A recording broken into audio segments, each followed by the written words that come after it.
মেয়েটা ছিল অন্যরকম, এই সময়ের মতো না। সে চুপচাপ ভালোবাসত, সম্মান দিয়ে ভালোবাসত, আর এক মানুষেই বিশ্বাস করত। তার কাছে ভালোবাসা মানে ছিল একটা মানুষ, একটা প্রতিশ্রুতি, একটা জীবন। ছেলেটার সাথে তার পরিচয়টা হয়েছিল খুব সাধারণভাবে, কিন্তু ধীরে ধীরে সেই সাধারণ মানুষটাই হয়ে উঠেছিল তার পুরো পৃথিবী। সে নিজের সব কিছু দিয়ে ভালোবেসেছিল, নিজের ইচ্ছা, নিজের স্বপ্ন, নিজের ঘুম, সব কিছু উৎসর্গ করেছিল শুধু একজনের জন্য।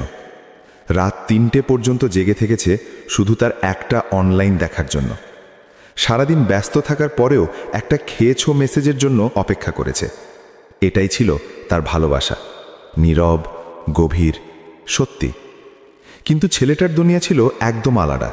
তার কাছে ভালোবাসা ছিল একটা খেলা। আজ এই মেয়ে, কাল অন্য কেউ, নতুন নতুন মানুষ, নতুন এক্সাইটমেন্ট, এইটাই ছিল তার আসল আনন্দ। মেয়েটা কখনো কাউকে অপশন বানায়নি, কিন্তু সে নিজেই একদিন বুঝল সে শুধু একটা অপশন। একদিন হঠাৎ সব কিছু বদলে গেল। মেয়েটা ছেলেটার ফোনে কিছু মেসেজ দেখে ফেলল। একজন না, দুজন না, আরও কয়েকজন মেয়ের সাথে। একই ভালোবাসা, একই কথা, তুমি আমার সব, তোমাকে ছাড়া আমি কিছুই না, এই একই লাইন, কিন্তু আলাদা আলাদা মানুষের জন্য। মেয়েটার হাত ঠান্ডা হয়ে গেল। মনে হচ্ছিল বুকের ভেতর কেউ ছুরি চালাচ্ছে। সে কিছুক্ষণ চুপ ছিল, তারপর ধীরে জিজ্ঞেস করল, আমি কি তোমার কাছে আলাদা কিছু ছিলাম না?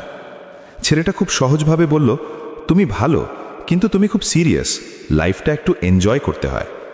এই একটা কথাই মেয়েটার পুরো পৃথিবীটাকে থামিয়ে দিল। কারণ সে ভালোবাসাকে কখনো এনজয় হিসেবে দেখেনি, সে এটাকে নিজের জীবন ভেবেছিল।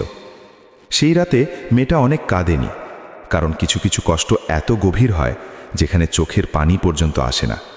সে শুধু একটা জিনিস বুঝে গেল, রয়্যাল মেয়েরা ভালোবাসে একজনকে, আর বাজে মেয়েরা ভালোবাসাকে ব্যবহার করে অনেকজনের জন্য।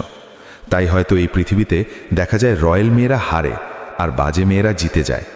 কারণ রয়্যাল মেয়েরা কাউকে হারানোর ভয়ে নিজেকে চেপে রাখে, আর বাজে মেয়েরা কাউকে হারানোর ভয়ই পায় না। রয়্যাল মেয়েরা সত্যি দেয়, আর বাজে মেয়েরা শুধু নেয়। কিন্তু গল্প এখানেই শেষ না। কয়েক মাস পর মেয়েটা নিজেকে আবার গুছিয়ে নিয়েছে। সে এখন আগের মতো না, আর কারোর জন্য রাত জাগে না, আর কারোর জন্য নিজের আত্মসম্মান বিসর্জন দেয় না। অন্যদিকে সেই ছেলেটা, সে এখনো নতুন নতুন মানুষের খোঁজে, কিন্তু কোথাও শান্তি পাচ্ছে না। কারণ সত্যিকারের ভালোবাসা একবার হারিয়ে গেলে হাজার অপশান দিয়েও সেই শূন্যতা পূরণ হয় না। শেষে মেয়েটা নিজের মনে একটা কথা স্থির করে, আমি হেরেছি না, আমি শুধু ভুল খেলায় নেমেছিলাম। রয়্যাল মেয়েরা কখনো সত্যি হারায় না, তারা শুধু ভুল মানুষের কাছে নিজেদের মূল্য হারায়। আর বাজে মেয়েরা কখনো জেতে না, তারা শুধু কিছু সময়ের জন্য জিতে থাকার অভিনয় করে।